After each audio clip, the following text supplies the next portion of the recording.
everybody. Welcome to another episode of Coco and Daltz. I'm not Daltz. And I'm not Coco. And today we're going to go back in the Coco and Daltz time machine. The time machine ran out of gas there at the end. Is that like the, what's the thing in Doctor Who? The Orvis? The TARDIS. The TARDIS, there we Yes. go, the Orvis. Orvis.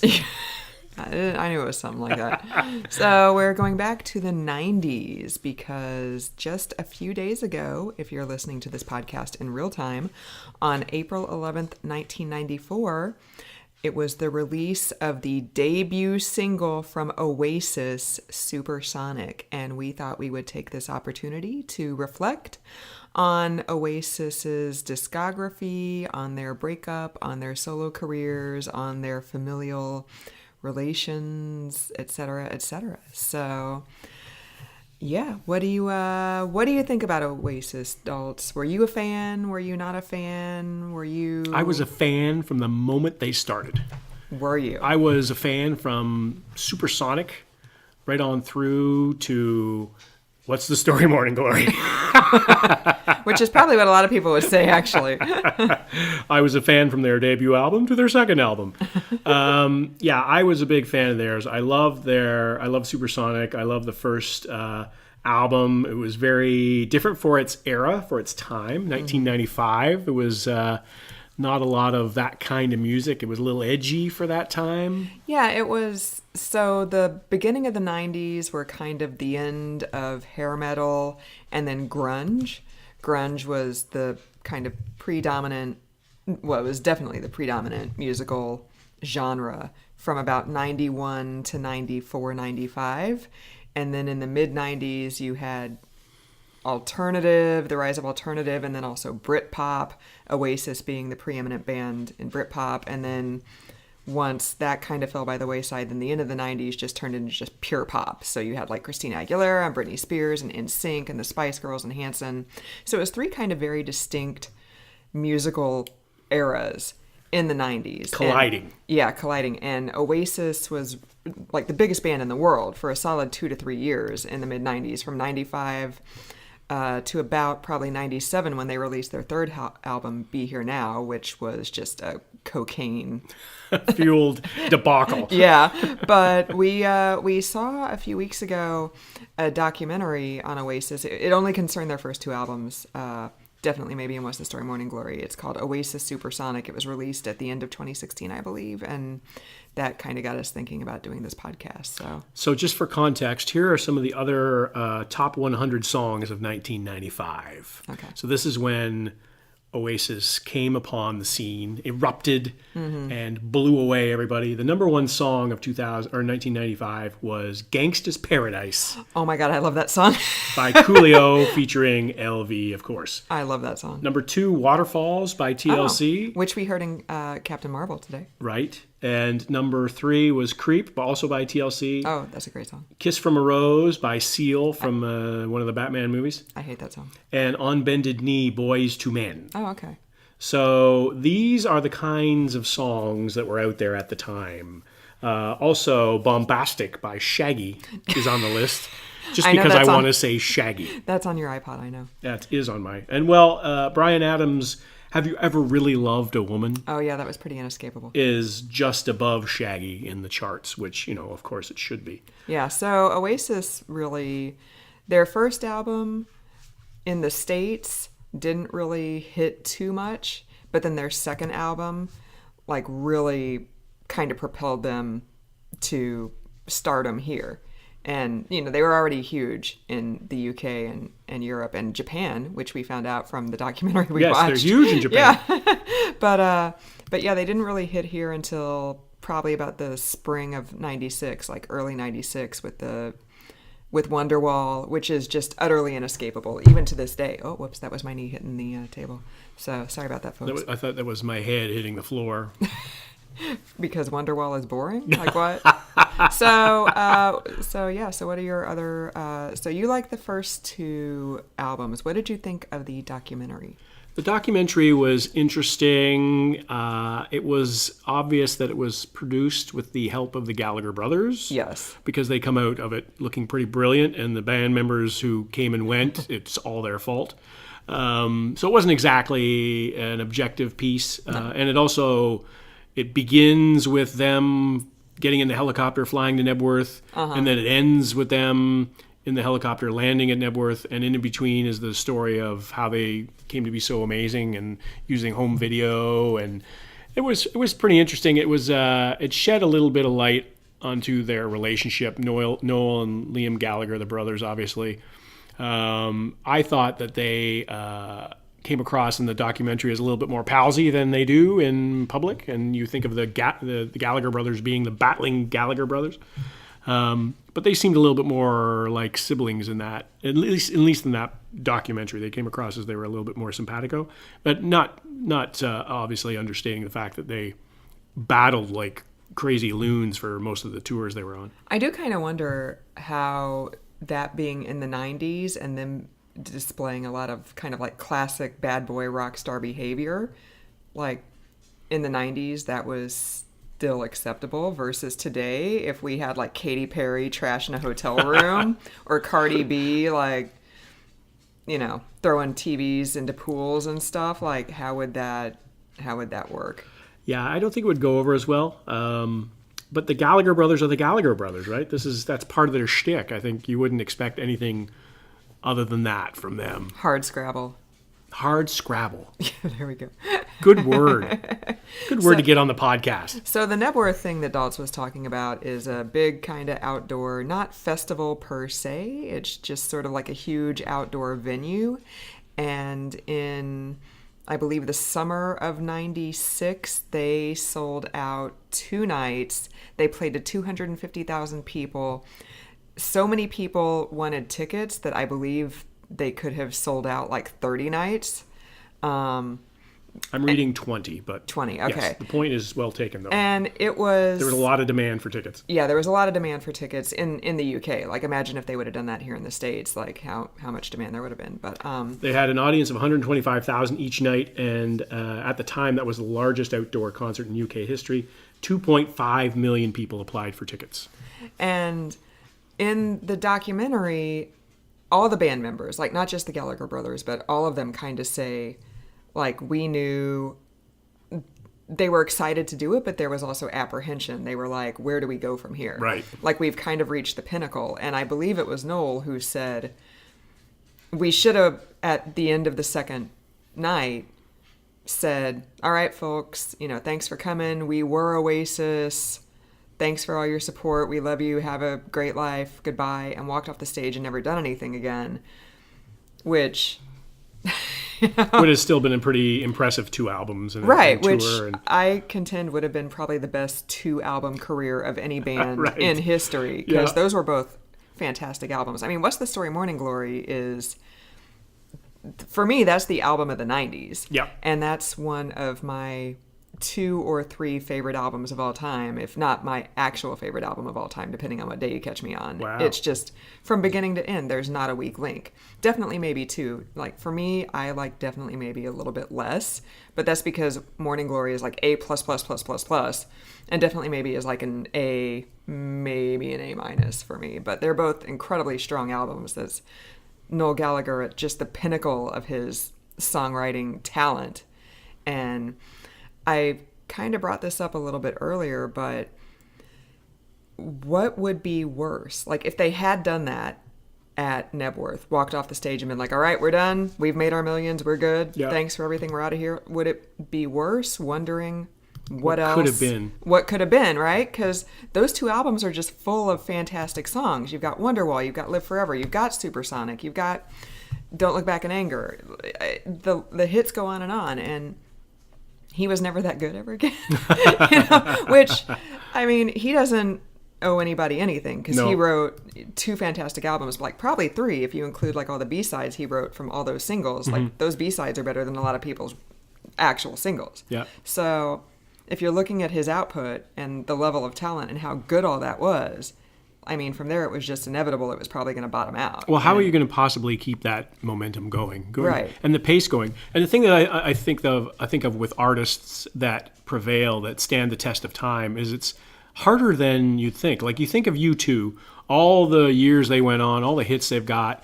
Like they very easily, I mean, they've dropped off significantly in the last few years, but they were relevant for a good 20 years. I mean, that's really impressive because not only I think there's a certain you hit a certain sweet spot with your writing. Mm-hmm. You hit a certain moment in the zeitgeist. So there's a certain demand for your talents and for what you're saying in your songs, and you're hitting that exact moment correctly. And I think that's what Oasis did in the mid '90s, is they hit that spot, and they were really good, and they were really relevant, and people wanted to hear that kind of sound. Right. Society was ready. Pop culture was ready for their presentation and their bad boy stuff and their guitars and their songwriting and their lyrics. Yeah. And then after a while, if you don't change up, if you keep writing that style, I think eventually people get tired of it, or there's a generational switch and people aren't listening to that kind of music anymore. So it's tougher to prevail. I think it's tougher to go on and be relevant. Right. Like, and I hate to say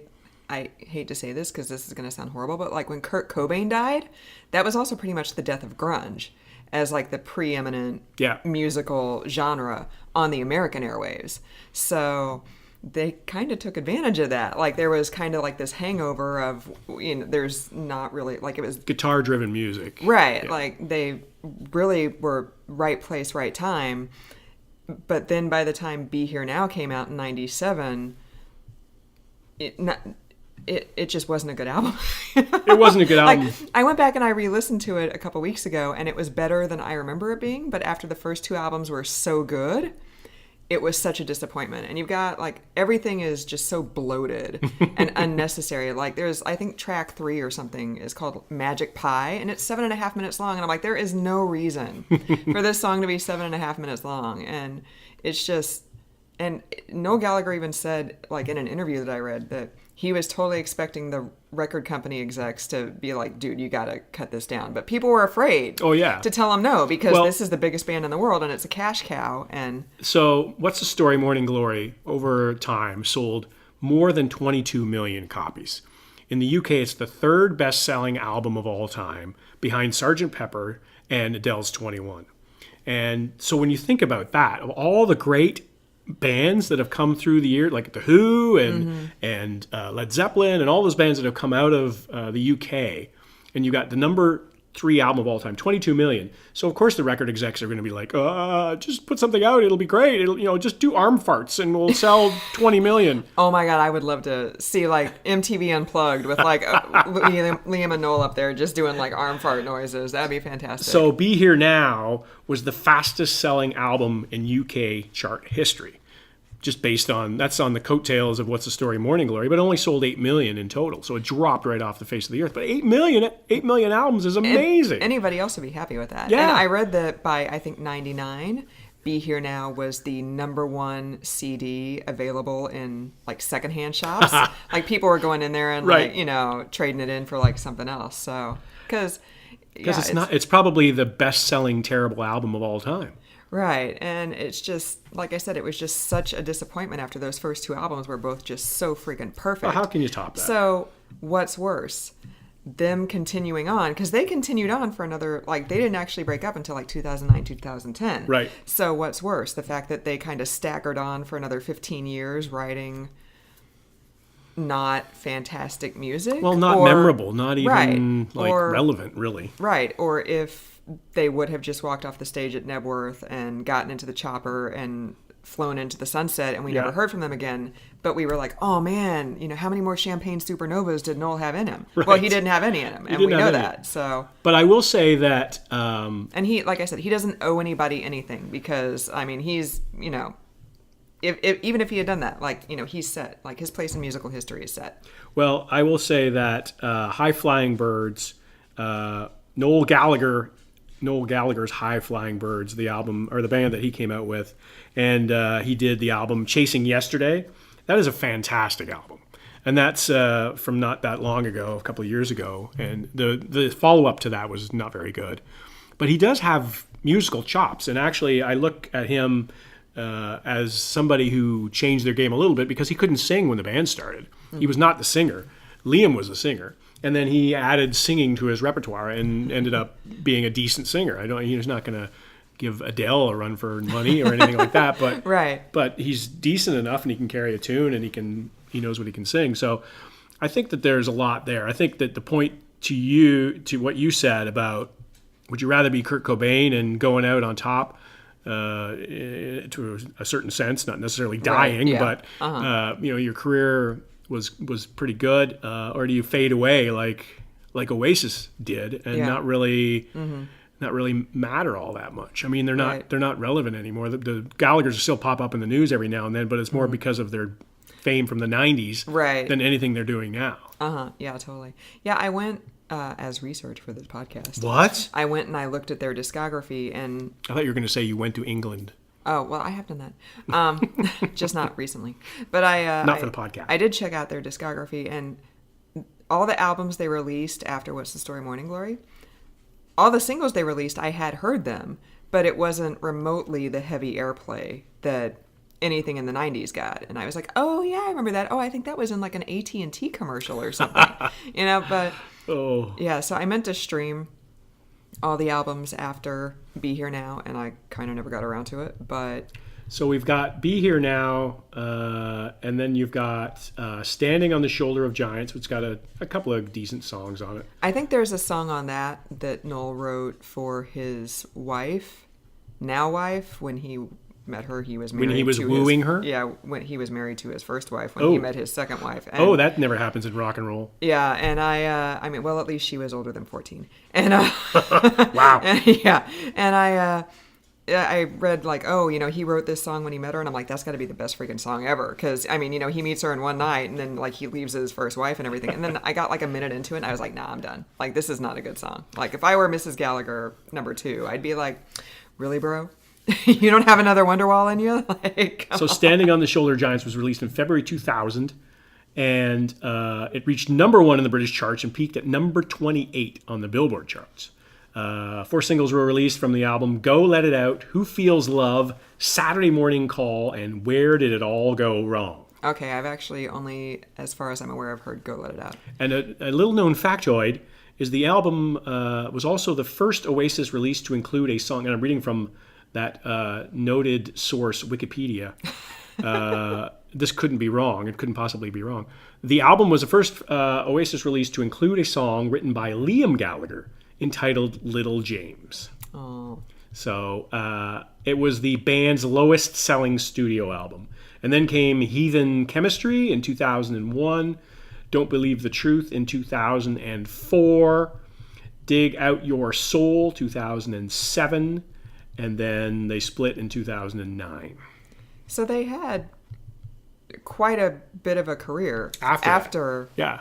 96, 97. Well, they got a good 12, 14 years out of 2 albums. 2 albums. Yeah. Exactly. And played huge shows. Like they didn't drop off very much when they were playing concerts on the tour, the subsequent tours to all these albums. Right. I mean, I probably still would have gone to see them if I would have known they were still around. Right. Because I friggin' loved Oasis in the mid-90s. I mean, I had a 2-hour drive from the town where I grew up to the town where I went to college.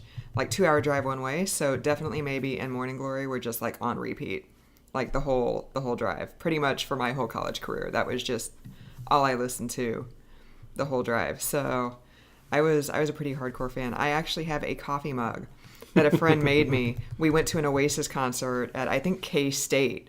And he made a K mug. being Kansas. Yeah. And I did not go to K-State. Not FYI. Cucamonga. Does that start with a K? Kookaburra? I don't know. Kathmandu. Kathmandu starts There you with go, K. yeah.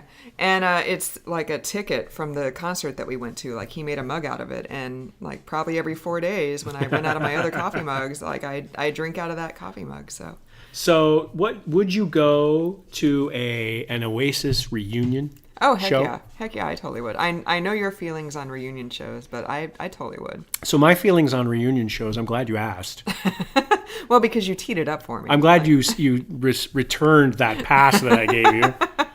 I think they're nothing but a money grab. I can't imagine a reunion tour that's been as good as the original thing. So it's based on nostalgia, in my opinion. It's not based on anything to do with content or new music or relevance. It's just like, let's make a bunch of money because we didn't make enough money the first time around. Mm-hmm. So that's my stance on reunion tours. Can you think of one good reunion tour? The Police? Oh, the Spice Girls. The Spice Girls in like 2007 when it was all 5 of them. And it's never going to be all 5 of them ever again because Victoria's done. Right. But was Victoria actually really in the band, or was she just kind of walking around? Yeah, she was always just kind of walking around. Right. Like she's pretty pretty the much David Beckham of music. Yeah, she was pretty much always the weak link. But yeah, I mean, it would have to be a cash grab at this point because the Gallagher brothers hate each other so much. Like, they wouldn't. I don't know if they could do another tour together. There's all sorts of these reunion tours floating around too, and it's kind of nasty seeing some of the people back in action who just shouldn't be back in action. I felt kind of like it was kind of strange though because like you said, the documentary we watched was produced by the Gallagher brothers, so in some respects, I'm sure it probably was pretty sanitized, but they didn't really delve into a whole lot why the Gallagher brothers hate each other. Like basically the explanation we got was that Noel has an older brother and it was just him and his older brother, and then when he was like 5 or 6 years old, then Liam came along and he was kind of jealous of Liam getting all the attention as the baby, and I was like, that's it? Really? Like it hinges from that? Right, like you've gone 51 years hating this person for being born, and like I said, I'm sure it was kind of sanitized and other stuff happened and they did have a hard scrabble life because their father was an abuser. Right? Yeah, and the dad was a real jerk. So that's something to do with it too. Yeah, but I was just like, wow, imagine what could have happened if those two actually got along and you didn't have Liam bailing on MTV Unplugged and then sitting up in the balcony like throwing beer on Noel while heckling between songs. like while he's singing. Yeah. Yeah, Liam also did some touring and had they continued as Beady Eye for a while after Noel left the band. Yeah. But didn't really have much success. And then Liam also had some solo stuff, and he was in the news recently because he was pubbing up his solo stuff, but I didn't hear it anywhere. And, I think I tried to listen to it on Amazon, and I listened to maybe like the first song or two, and then I was at work and something came up and I had to leave my desk, and then I just never got back to it. But so it was that interesting and compelling. Well, apparently this album is actually supposed to be not too bad. So. But you got to think, like, Liam was the singer. Uh-huh. That's pretty much all he did in that band. He didn't even really entertain because he just stood at the mic and sang words into the mic and made obscene gestures at the crowd every now and then, but didn't really walk around the stage or anything. As Noel said, like he sure knew how to rock a parka. So. But Noel was all the talent in that. That duo and that sibling rivalry. I think. I mean, it's not easy to do what Liam did, obviously, but at the same time, Noel was just such a fantastic songwriter. Yeah, and he had like three sweet years of the Midas touch. I still contend like that album, that the High Flying Birds album, is a great album considering how long after his gravy days were. You know how long after his early years when you're writing songs on the back of napkins in a diner or whatever it happens to be, not sitting on a tour bus or not sitting in a hotel room. You know what I mean? Like you're writing all these songs and you're getting this creative flow going in your everyday life, and then you get swept away in this beautiful tide of groupies and tour buses and cocaine and merchandise and all that sort of stuff that everybody gets swept away in the rock and roll world. It's probably hard to still write good songs that everyday people can relate to. And he did say there was another documentary that we watched just of him, not of Oasis. Maybe that's the one you were thinking about. I can't remember what it was called, but it was just like Noel talking head. Sitting on a stool?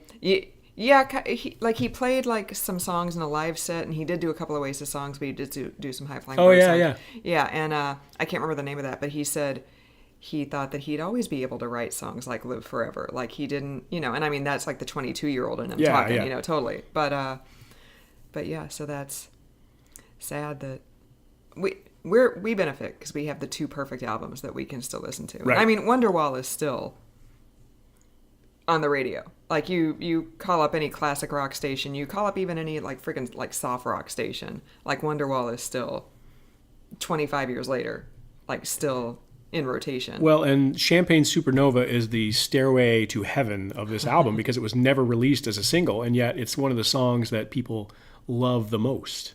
I think it was released as a single. It was not, according to the literature that I've been reading. I've heard it on the radio. Oh yeah, it's played on the radio, but Yeah. that doesn't mean it's not a single.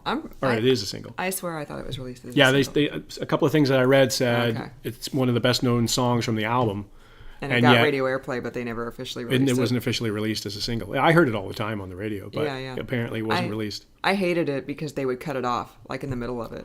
Like I Right. was like, it was a radio edit. just play the whole thing. Like, come on. I mean, you only cut off like 2 minutes. Like, really, if people listen to American Pie and Hey Jude, they'll listen to the whole length of Champagne Supernova. Well, and I've talked about this before. I think it's like a painting. You don't look at 3/4 of a painting. The artist did it a certain way. They want it to be appreciated in that way. Right. So it's like you don't read a book that's been shortened by Reader's Digest.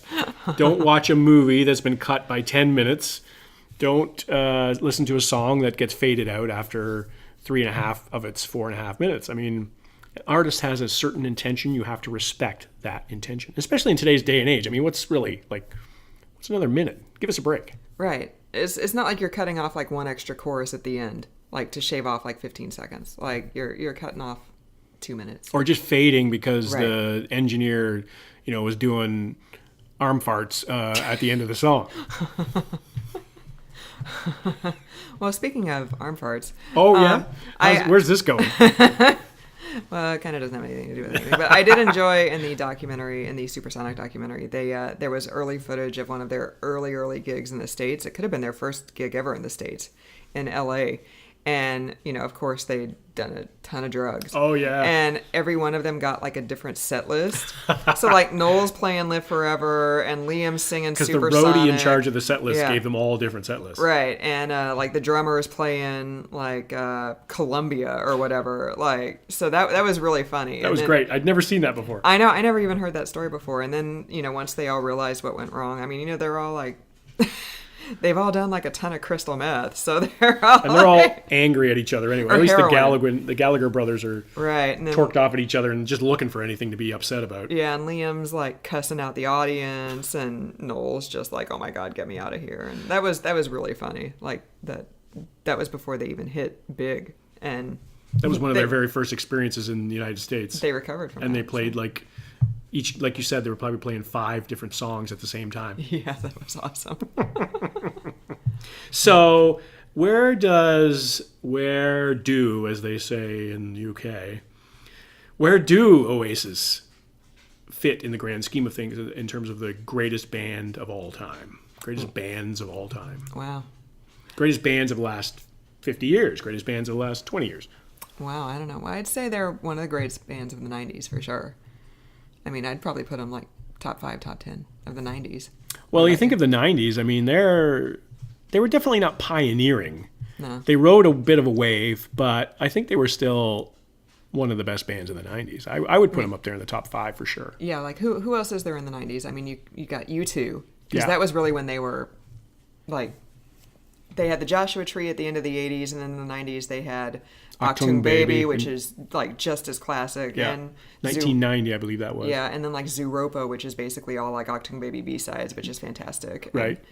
And, so you've got U2, you've got like what, Pearl Jam and Nirvana, probably Yeah. really good, and then the Spice Girls, so The Spice Girls. NSYNC. I mean, yeah, who else? Who else is there from the 90s? And Well, if you talk about like influential, I'd say they're definitely one of the most influential bands of the past 25 years for sure. Especially in the UK. I would say so. I would say so. You've got Nirvana, you've got Pearl Jam, you got REM, you got Metallica, you got U2, you've got Whitney Houston, you got Pantera. Really, on this band list, it's got Pantera. I wouldn't have put Pantera on there. But there's some significant bands of the '90s. They're not but how much lasting power do those bands have? Really, like, what do you when you think of REM now? Do you like? Are they still as cool as... Right. I mean, after Automatic for the People, like they turned into Oasis. Like the album after Automatic for the People, which was 94, 95, like they just... I think Michael Stipe is a pretty brilliant guy, but REM just didn't really do it for me. Yeah, totally. So yeah, I definitely put them in top 5 bands in the 90s for sure. And then especially... And this list that I'm looking at doesn't have Oasis on it. What? Right. I mean, What's the Story Morning Glory? That is like the album for a generation. Right. That is basically the album for Gen X. And how can you not? How can you not? How can you not? WTF, whoever wrote that list. Greatest bands of the 90s also Nirvana, Foo Fighters, Green Day, Weezer, Alice in Chains, Red Hot Chili Peppers, Blink-182, Pearl Jam. I'm okay. So you differ with those. I do.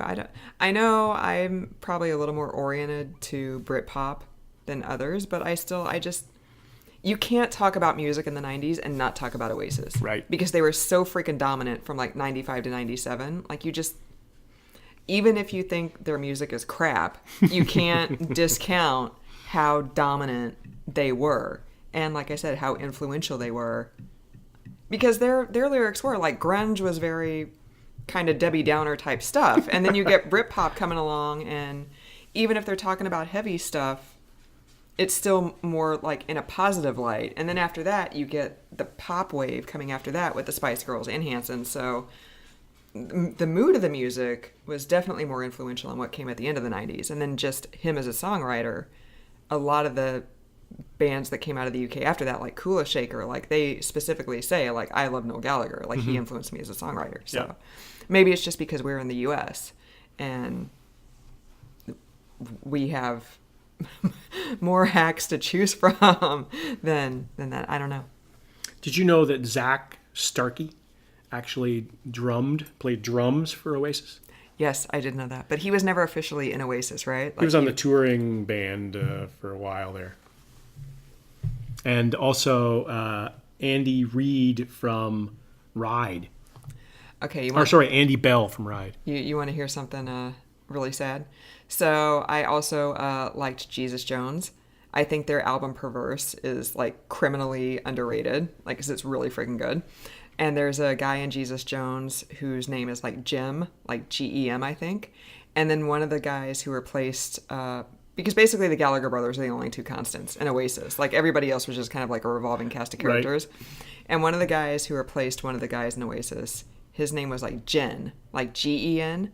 And for a long time, I thought like, oh my God, the Jesus Jones guy is in like Oasis. And it wasn't until like the past like couple weeks that I did some research and I was like, oh yeah, the Jesus Jones guy is not the guy. It's not the guy.